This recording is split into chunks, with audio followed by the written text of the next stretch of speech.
Boa noite, meus queridos irmãos da Igreja Batista da Fé, da nossa querida congregação na Zona Leste. É com muita alegria que eu estou aqui por mais uma terça-feira a fim de continuar servindo a Deus e servindo aos irmãos, né? Dando aos irmãos uma porção da palavra de Deus, também um cântico, orações, né? A fim de que nós continuemos a estar juntos apesar deste momento que estamos vivendo, né? Caso você esteja escutando algum ruído, peço desculpas, é que não dá para gravar sem ventilador, tá muito quente, né? Também não consegui colocar uma camisa porque realmente está muito quente, né? Mas que apesar das dificuldades e dos ruídos, os irmãos possam ser servidos, né? Se alimentarem da palavra de Deus, adorarem ao Senhor junto comigo. Então, como de costume, vou estar orando por esse momento, orando pelas nossas vidas, né, e pedindo que o Senhor esteja conosco neste momento de adoração. Oremos. Senhor, nosso Deus, nosso eterno Pai, nós te agradecemos por mais este dia de vida, te agradecemos, ó Pai, por este calor, ó Pai, que apesar de nos trazer alguns desconfortos, ó Pai, até mesmo dificuldades, nós sabemos que o Senhor é soberano sobre o clima, o Senhor é soberano sobre todas as coisas. O Senhor é quem controla, Senhor, tudo aquilo que nós temos como coisas incontroláveis. Ó Pai, nós temos essa certeza de que o Senhor está no controle de tudo, Senhor, e nisso nós descansamos. Inclusive nessa situação de pandemia que ainda estamos vivendo e que ainda parece um pouco longe de ser solucionada. Mas a nossa esperança não está no fim da pandemia, não está na condição climática. Nossa condição, Senhor, a nossa esperança está exatamente, Senhor, em tudo aquilo que o Senhor fez e fará em nós por meio de Cristo Jesus. Ó Pai, que os nossos corações estejam alinhados nisso. Senhor, nós reconhecemos quem Tu és. Ó Pai, nós reconhecemos que o Senhor é Deus sobre as nossas vidas. Senhor, e Te agradecemos por ter nos salvado e sustentar a nossa vida em todos os aspectos, ó Pai. Senhor, que os nossos corações sejam sempre gratos a Ti, independente das circunstâncias, ó Pai. Que não sejam as circunstâncias que guiem, Senhor, a nossa vida, que guiem o nosso humor, que guiem, Senhor, as nossas condições.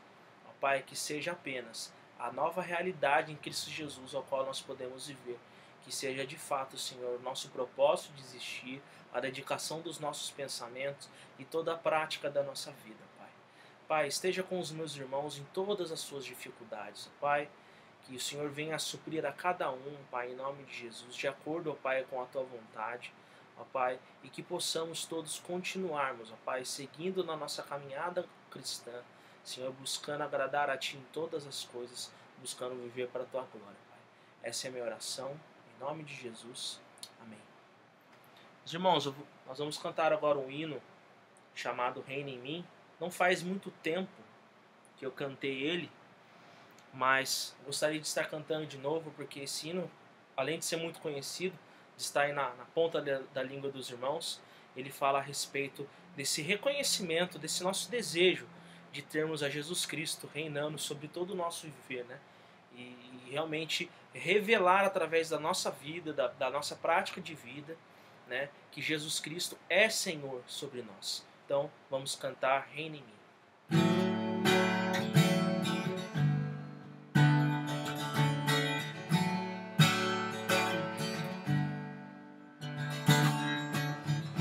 Sobre toda a terra Tu és o Rei, sobre as montanhas e o pôr do sol.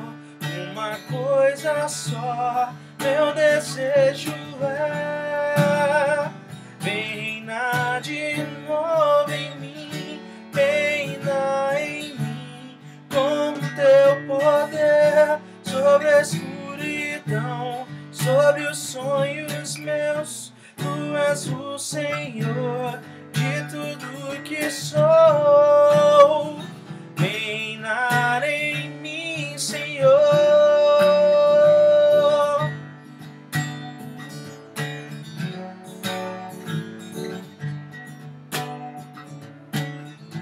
Sobre o meu pensar, tudo que eu falar vai faz-me refletir a beleza que há em ti. Tu és para mim mais que tudo aqui. Reina de novo em mim, reina em mim, com teu poder sobre a escuridão, sobre os sonhos meus. Tu és o Senhor de tudo que sou. Reinar em mim, Senhor, reina em mim, com teu poder sobre a escuridão, sobre os sonhos meus. Tu és o Senhor de tudo que sou. Reinar em mim, Senhor.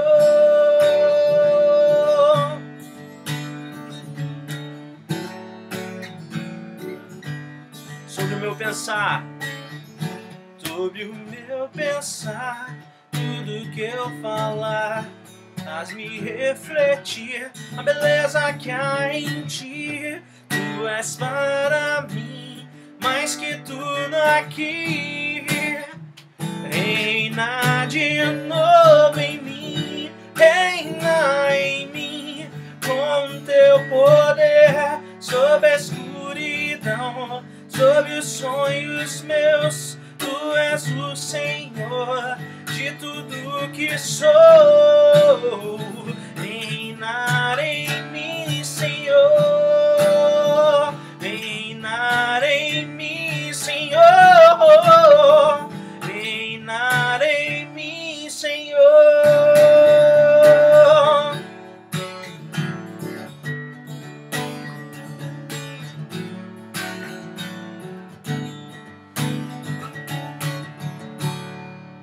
Amém.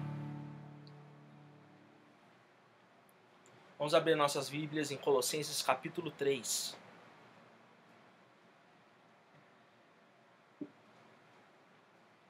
Colossenses capítulo 3, meus queridos irmãos.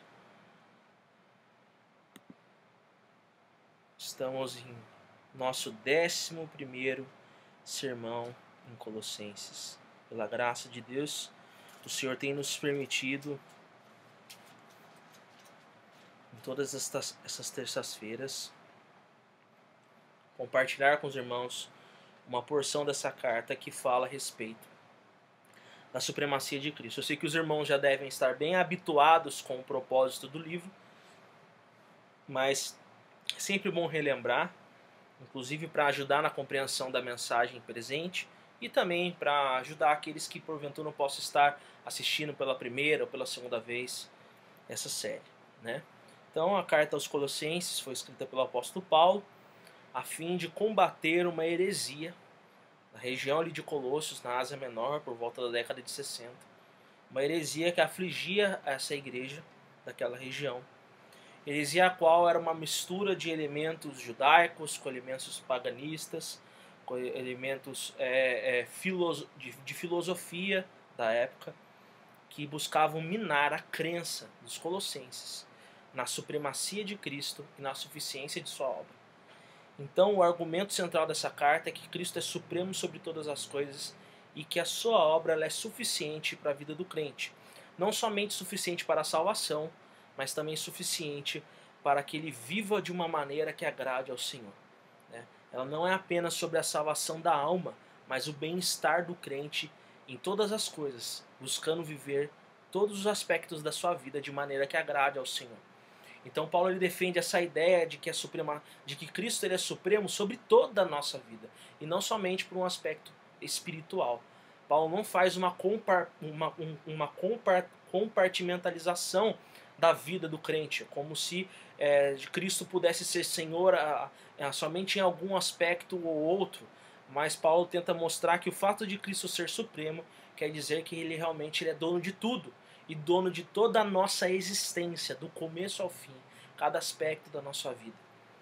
Então, no primeiro e no segundo capítulo, Paulo demonstra as suas intenções, né? Mesmo ele não tendo sido o autor, mesmo ele não tendo sido fundador da igreja, o fundador foi Epáfras, mas ao conhecer Epáfras através de um contexto de prisão, Lembrando que Paulo estava preso enquanto escrevia essa carta. Epáfras foi e contou a Paulo, né, a heresia que estava ali afligindo a igreja, esses falsos mestres que estavam ali importunando a igreja, né, tentando minar realmente a crença dos colossenses, né, na suficiência e na supremacia de Cristo. Então Paulo ele demonstra o seu interesse por eles, demonstra o seu desejo de vê-los crescendo na obra do Senhor. Nós podemos ver isso no capítulo 1 principalmente, e ainda assim no capítulo 1 Paulo fala a respeito da excelência da pessoa e da obra de Jesus Cristo. Mostra que Jesus Cristo ele não é somente o nosso Salvador, mas ele é o Criador de todas as coisas. Por meio dele foram criadas todas as coisas nos céus e na terra, sejam as visíveis e as invisíveis, sejam tronos, potestades, soberanias, autoridades. Tudo foi criado por meio dele, para ele, e tudo subsiste em Cristo Jesus. Ele é Senhor sobre todas as coisas, dando aquilo que nós chamamos na teologia de um aspecto holístico, né? Onde Jesus Cristo realmente ele é Senhor sobre cada partícula do universo, tudo aquilo que existe, seja aquilo que você pode ver, seja aquilo que você não pode ver, Jesus é o dono. E não somente ele é o dono, ele foi aquele quem cria, quem sustenta e quem restaura, por conta da queda ter trazido o pecado e a corrupção, né, na criação, fazendo com que as coisas entrassem em certa desordem. Jesus Cristo, por meio da sua obra redentora e por meio da sua soberania ativa sobre todas as coisas, ele é aquele que restaura, que redime, que traz tudo, faz com que tudo venha a convergir nele, e o propósito da criação é restabelecido de uma maneira ainda mais plena por meio da obra de Cristo Jesus. Então aquilo que foi o propósito do Senhor ao criar todas as coisas, o pecado não pôde destruir, mas o pecado veio, e tudo isso acontecendo debaixo da soberania de Deus, mas a graça de Deus foi maior do que o pecado, e agora da segunda casa é maior do que a primeira. Isso significa que a nova criação, ou seja, a restauração de todas as coisas ao propósito da criação anterior, vai fazer com que Deus seja ainda mais glorificado em todas as coisas, por ter revelado, né, a força do seu amor por meio de Cristo Jesus na cruz do Calvário. Então, nós precisamos entender que nunca nada saiu do controle de Deus. Tudo foi resgatado, tudo foi colocado em ordem novamente, e está apontando por uma glória futura, e tudo isso, essa nova realidade, essa esperança que um dia será a própria realidade, tudo isso acontece por meio de Cristo Jesus. E então, no capítulo 3, Paulo começa a ser mais incisivo a respeito da doutrina da supremacia de Cristo, da suficiência de sua obra. É como um virar de dobradiça. Ele faz toda essa argumentação no capítulo 1 e 2 de uma maneira mais teológica, falando a respeito dessa realidade espiritual, né, de como Cristo de fato é aquele que está sentado à direita de Deus, reinando sobre tudo e sobre todos, e que nada fugiu do seu controle, assim como eu acabei de explicar. E agora ele vai começar a mostrar que o fato de estarmos em Cristo, ou seja, o fato de nós, seres humanos, pecadores, podermos pela fé estarmos em Cristo Jesus, isso muda a nossa vida.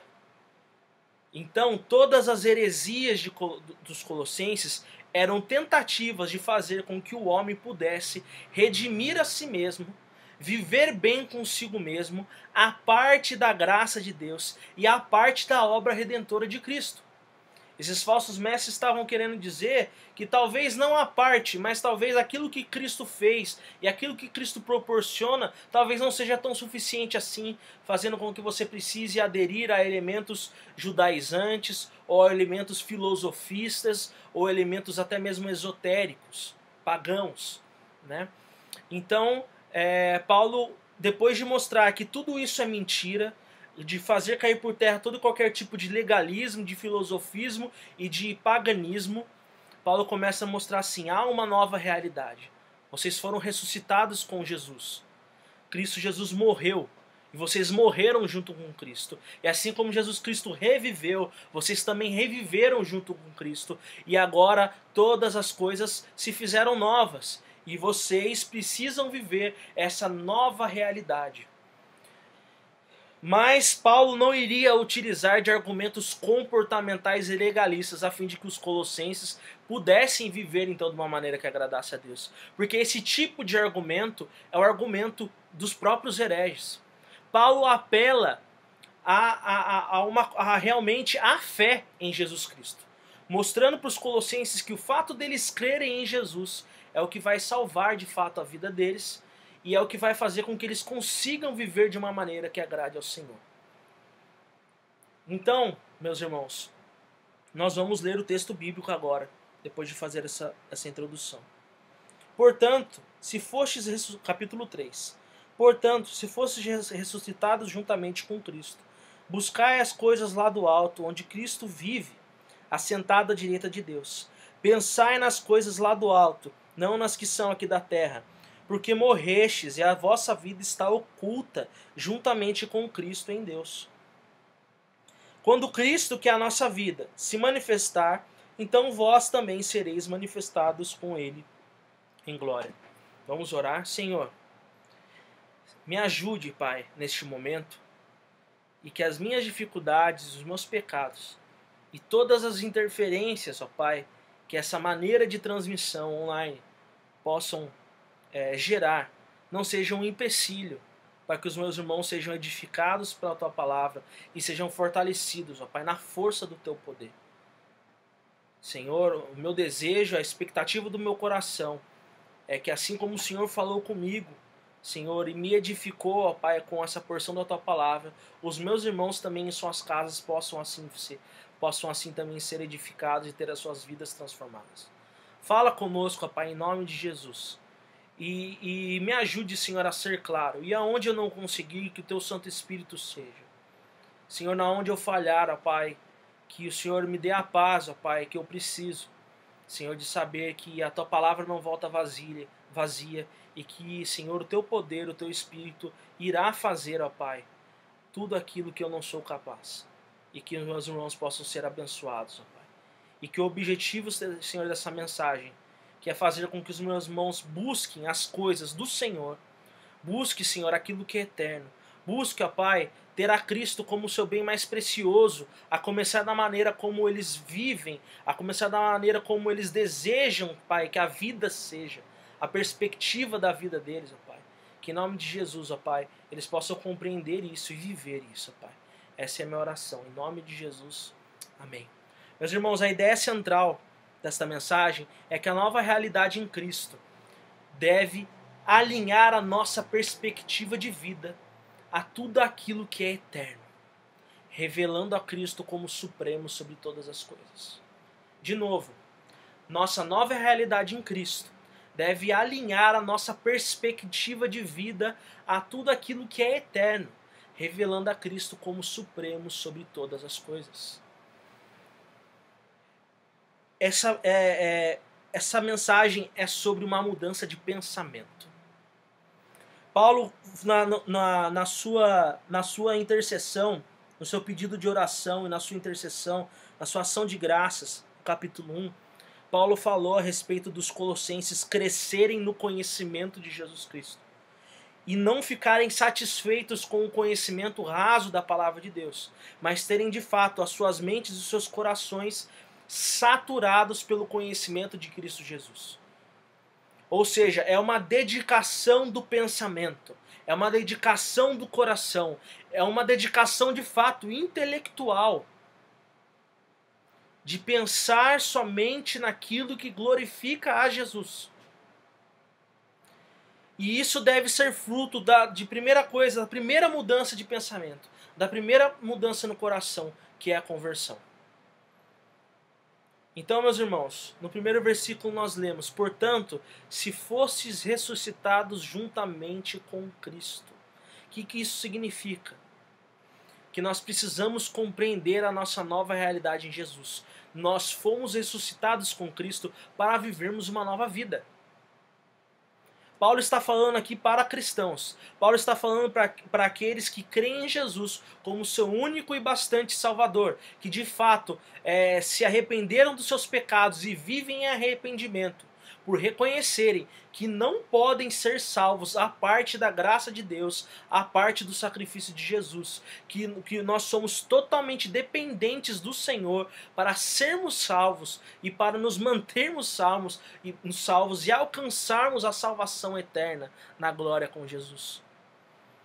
Então nós fomos ressuscitados juntamente com Cristo para uma nova vida. Então, o primeiro ponto desse sermão, meus irmãos, alinhe o seu propósito de vida a Jesus. Alinhe o seu propósito de vida a Jesus. Você não precisa mais ter crises existenciais. Você não precisa mais ficar buscando saber quem você é.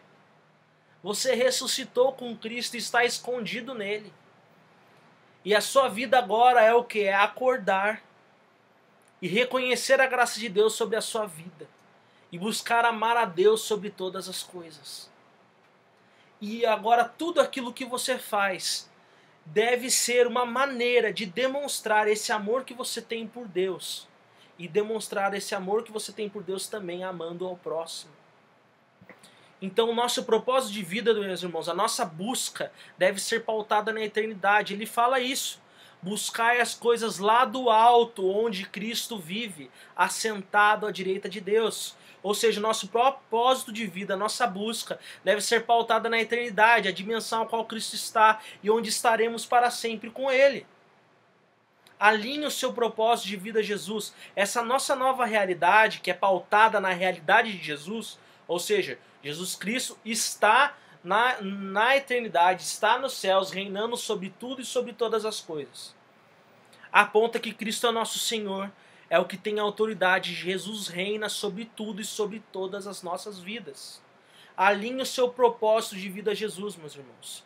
Paulo exorta os seus destinatários aqui a abandonarem todas as maneiras de pensar e agir cujos propósitos não têm a ver com Jesus e com a realidade da nova vida do crente em Jesus. Lembra que nós falamos no nosso último sermão? Essas coisas, pelo uso, se desfazem. Ou seja, essas maneiras de tentar redimir a si mesmo, que é o legalismo. A maneira de tentar alcançar a salvação ou se manter salvo pelo seu próprio esforço. Ou maneiras de pensar que seja uma sabedoria que vá contra Deus, ou seja, filosofias erradas, filosofias mundanas. Ou até mesmo conhecimentos espiritualistas que são contrários à palavra de Deus. Toda essa heresia de Colossos também está presente de formas diferentes hoje na nossa vida. E a busca do nosso coração não deve ser nessas coisas, não deve ser nesses pensamentos mundanos que nos rodeiam, nessas falsidades, nessas religiões falsas, nessas filosofias mundanas e em todo esse sistema que o mundo nos oferece. Nós precisamos entender que nós precisamos crer em Jesus e dedicar toda a nossa vida a Ele. Buscar as coisas que são do alto. A heresia de Colossos não tinha Cristo como supremo e suficiente, logo, ela desvirtuava os praticantes da maneira como a qual Deus deseja que seus filhos vivam. Se você buscar as coisas da terra, ou seja, viver conforme essas heresias e viver fazendo a sua vontade, você não vai estar vivendo o propósito pelo qual Deus te criou. Então o princípio, meus irmãos, desse primeiro ponto é que a nova vida em Cristo implica num reconhecimento de propósito de vida que contempla o reconhecimento da autoridade de Jesus sobre todas as coisas e sobre as nossas vidas. Talvez você fale assim, Vinícius, você não está sendo muito prático, mas é que esses primeiros 4 versículos é sobre realmente onde está o nosso coração e a nossa mente.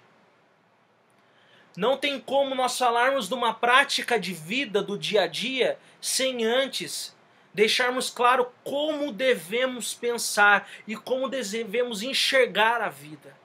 De como deve ser aquilo que os estudiosos têm chamado de cosmovisão, que é a maneira como eu enxergo a realidade e a maneira como eu desejo que a realidade seja.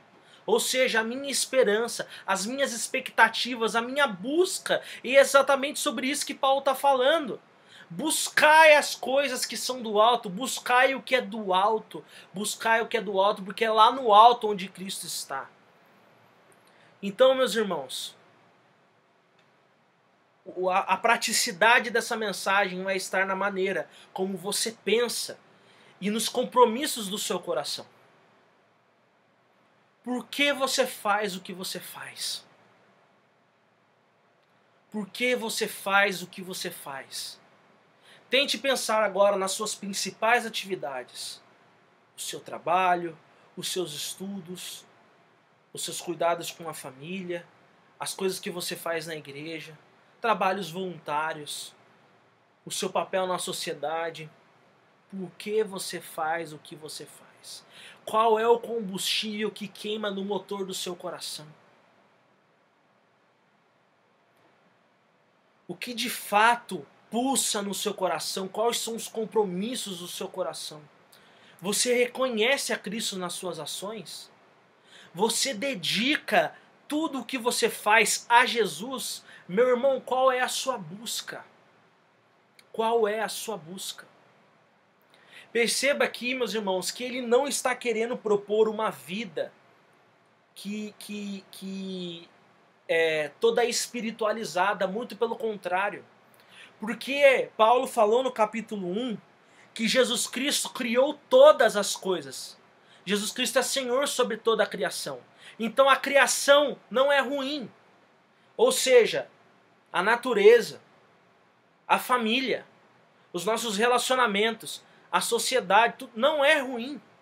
Porque Deus criou e Deus viu que tudo isso era bom. Mas o pecado trouxe corrupção a todas as coisas, mas Cristo restaurou tudo. De maneira qual nós continuamos a viver neste mundo, e agora nós precisamos interagir com o mundo e com as coisas do nosso dia a dia, de maneira a dedicar tudo ao Senhor e a reconhecer Jesus em todos os nossos caminhos. Então, quando ele fala para buscar as coisas do alto, ele não está falando para você pegar e virar um monge e se desconectar das coisas dessa terra.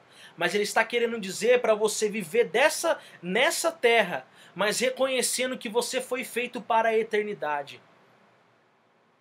Ou seja, ele está falando para você redimir os seus pensamentos, dedicando tudo aquilo que você faz e tudo aquilo que você vive a Jesus.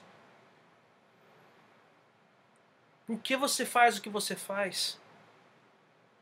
Você tem dedicado tudo o que você faz a Cristo?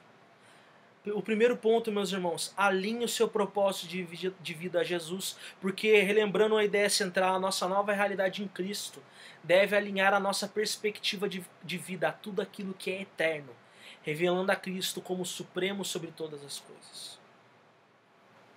E o segundo ponto, meus irmãos, está no versículo 2 e 3, que fala assim: pensai nas coisas lá do alto, não nas que são aqui da terra, porque morrestes e a vossa vida está oculta juntamente com Cristo em Deus. Ou seja, alinhe os seus pensamentos a Jesus. O primeiro ponto foi sobre os seus anseios, a busca da sua vida, ou seja, o seu propósito de existir. Eles têm que estar alinhados a Jesus. O seu propósito de existir deve ser Jesus Cristo. E esses propósitos agora ele é evidenciado na maneira como você pensa. Nós não devemos ter nossos pensamentos pautados, nós devemos ter os nossos pensamentos pautados nos princípios celestiais. Filipenses 4 nos traz uma lista de tudo aquilo que deve ser pensado, aquilo que é de boa fama, tudo aquilo que é agradável, tudo aquilo que não é pecaminoso. Isso que deve ocupar os nossos pensamentos. Porque não faz sentido nós termos morrido para o mundo e nós ainda pensarmos e desejarmos aquilo que o mundo pensa e deseja.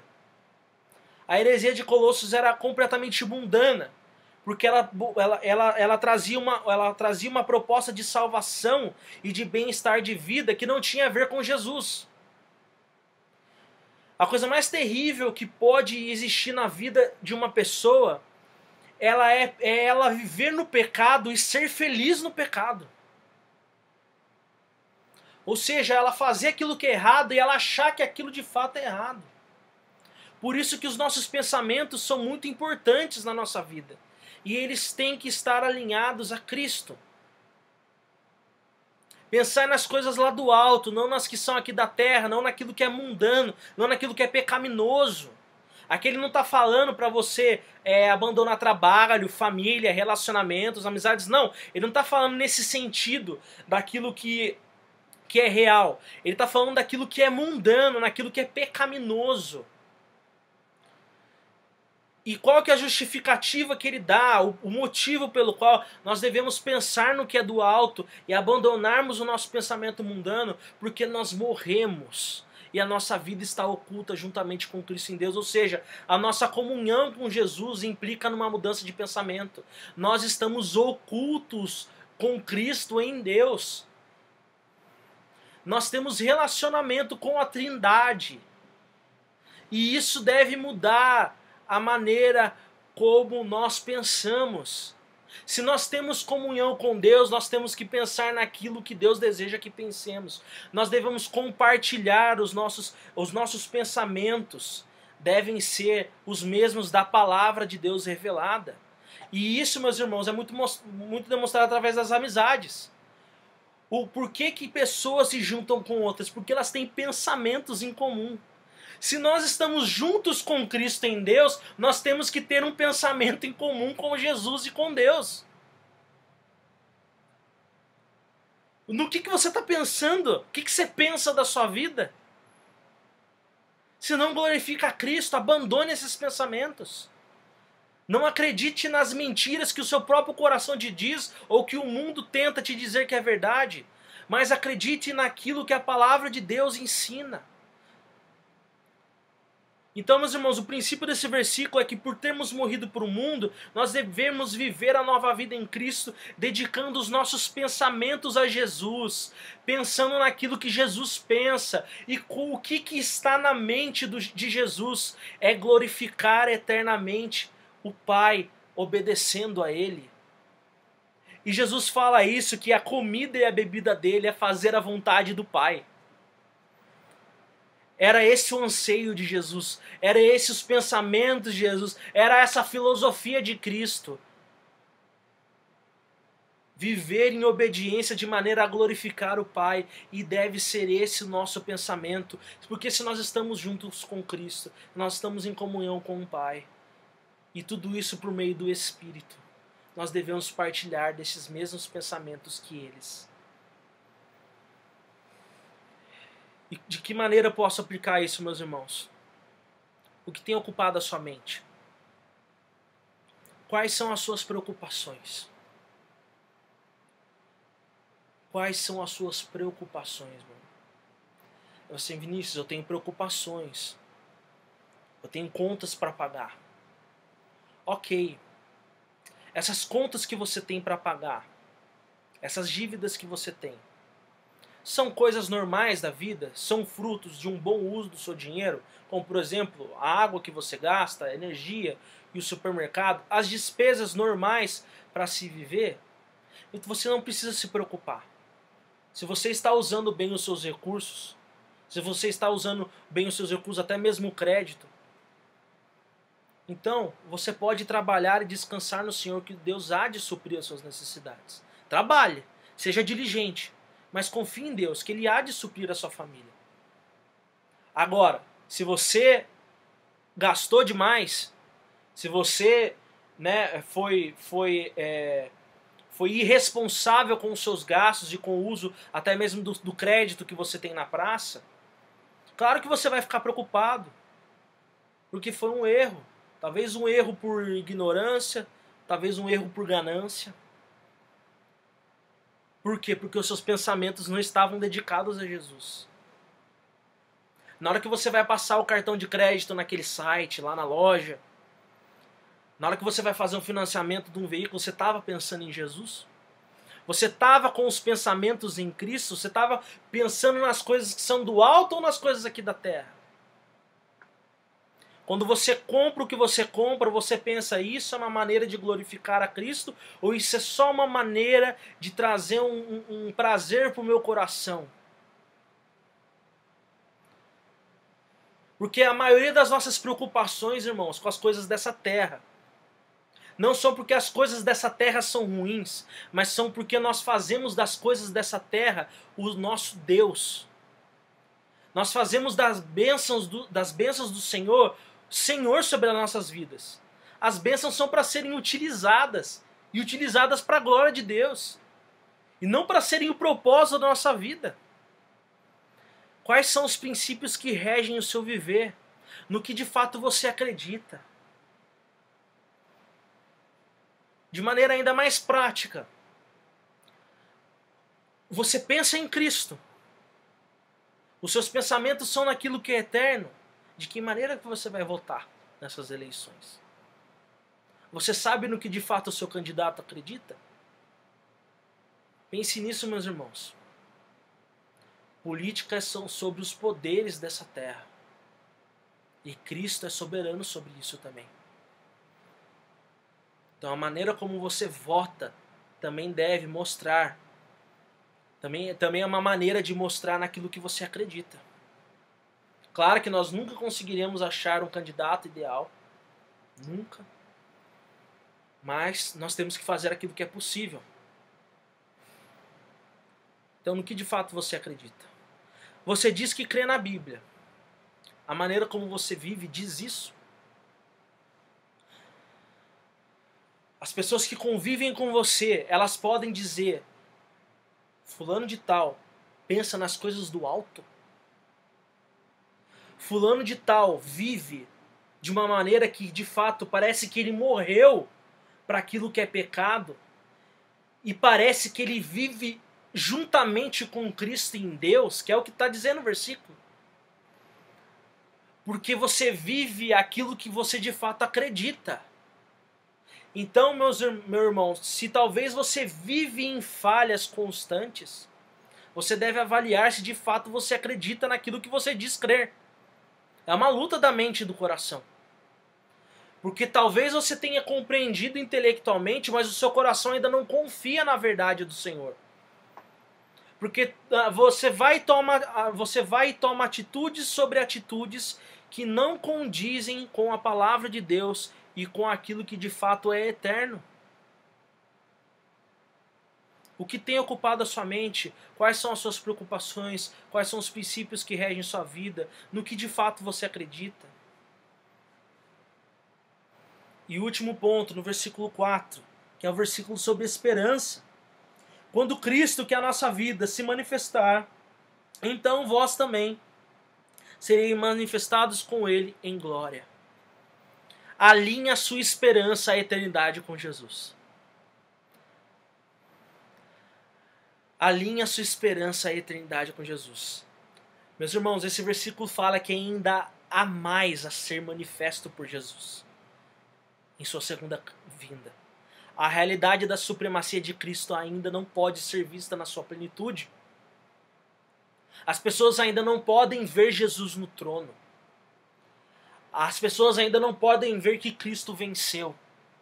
Mas as pessoas podem ver pessoas que vivem para Jesus. As pessoas não conseguem ainda ver o reino de Cristo sobre essa terra de uma maneira visível, mas elas podem ver pessoas vivendo para Jesus. E essas pessoas que vivem para Jesus são pessoas que têm a sua esperança alinhada à eternidade com Jesus. Então, meus irmãos, nós precisamos alinhar a nossa esperança à eternidade com Jesus. Há mais ainda a ser manifesto. Mas aquilo que já é manifesto tem que se tornar visível na vida daqueles que foram salvos por Cristo. Esse versículo também fala que há um futuro de glória que deve nos motivar a vivermos desde já para a eternidade. Porque perceba que no primeiro e no segundo ponto fala a respeito deste tempo presente, na nossa luta da nossa mente e do nosso coração, de mantermos a nossa mente e o nosso coração voltados a Jesus, alinhados a Jesus. Mas isso, meus irmãos, é uma luta porque a gente cai, a gente falha. Isso é uma luta porque o nosso coração vacila. É uma luta porque a nossa mente falha e às vezes nós falhamos em compreender a verdade de Deus e também em confiar nela em todas as coisas e todos os aspectos da nossa vida. Mas haverá um momento, meus irmãos, onde nós também seremos manifestados com Jesus em glória. Há um futuro de glória que deve nos motivar. Nós vivemos com a esperança na graça futura, como diz John Piper.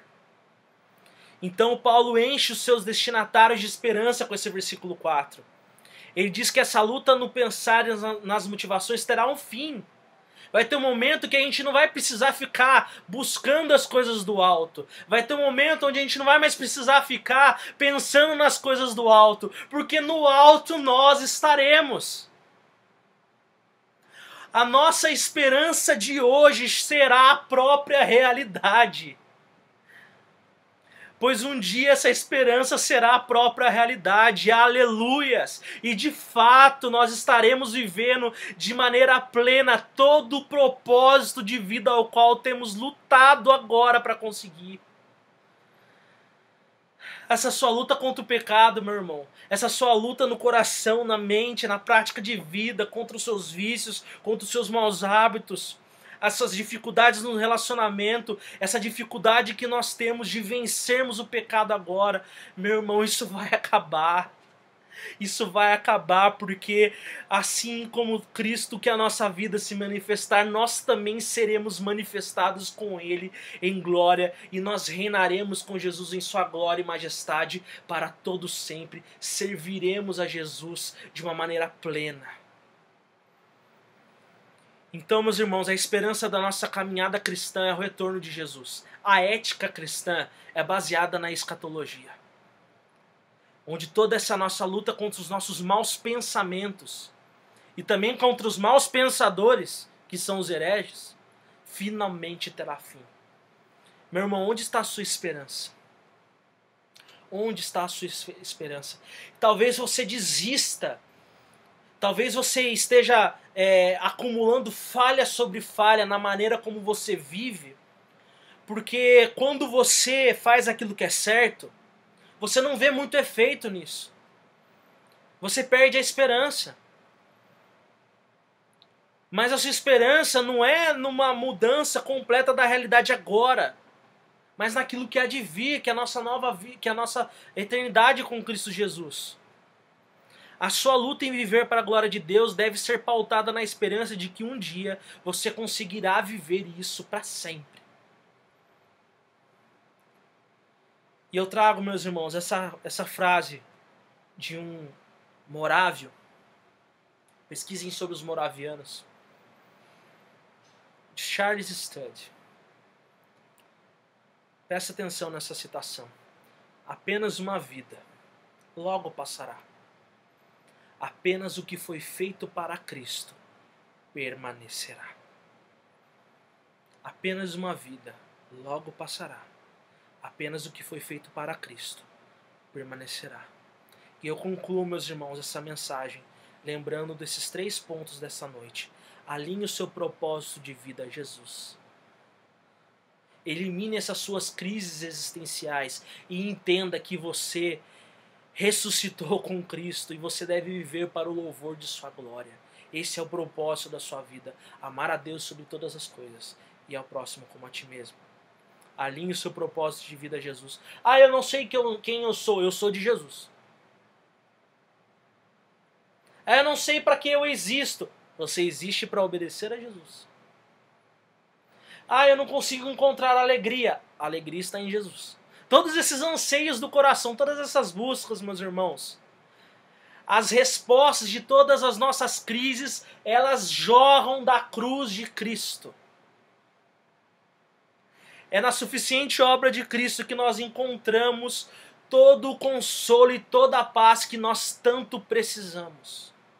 Alinhe o seu propósito de vida a Jesus. Alinhe os seus pensamentos a Jesus.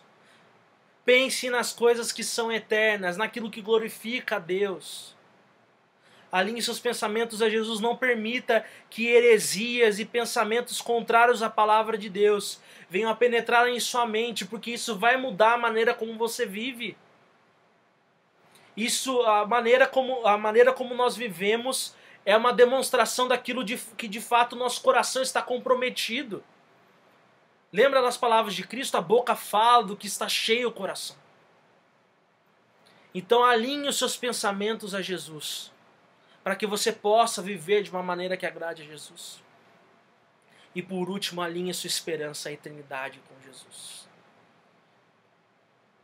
Alinhe a sua esperança à eternidade com Jesus. Por mais que você não veja muitos resultados da sua fidelidade.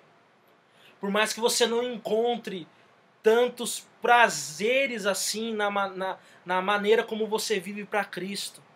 Embora a palavra de Deus garanta que há prazer na obediência ao Senhor, mas existe também o pecado que nos traz dificuldades. Por mais, meus irmãos, que você faça o bem para as pessoas e elas não respondam com o bem, elas respondam até mesmo com o mal. Entenda que a sua esperança não está na abundância da realidade. A esperança não está na mudança das pessoas. A nossa esperança não está naquilo que nós fazemos de bom. A nossa esperança está naquilo que Cristo fez de bom na cruz do Calvário e naquilo que Ele há de fazer quando Ele retornar da sua glória, onde a nossa esperança será então a própria realidade. E relembrando, meus irmãos, que a nossa nova realidade em Cristo deve alinhar a nossa perspectiva de vida a tudo aquilo que é eterno, revelando a Cristo como o supremo sobre todas as coisas. A nossa nova realidade em Cristo deve alinhar a nossa perspectiva de vida a tudo aquilo que é eterno, revelando a Cristo como supremo sobre todas as coisas. Que Cristo seja de fato o nosso tesouro. Porque onde estiver o nosso tesouro, aí estará também o nosso coração. Que Deus abençoe a sua vida. Vamos orar? Senhor, nosso Deus e eterno Pai, nós te damos graça, Pai, porque a Tua palavra de fato nos alimenta e aquece o nosso coração e nos ajuda a alinharmos, ó Pai, os nossos anseios, os compromissos do nosso coração, os nossos pensamentos a Ti. Por isso que todos os dias nós precisamos nos debruçar sobre ela. Por isso que nós devemos todos os dias buscarmos a Ti, Senhor, na Tua palavra e através da oração, a fim, ó Pai, de que, Senhor, possamos eliminar o pecado de nossas vidas, ó Pai, mantendo as nossas mentes saturadas pela Tua palavra. Senhor, que de fato, ó Pai, Cristo seja o nosso bem mais precioso, que os nossos anseios, que os nossos pensamentos e que a nossa esperança seja somente a Jesus, que é tudo o que nós precisamos. Essa é a nossa oração, Pai. Em nome de Jesus, amém. Que Deus te abençoe.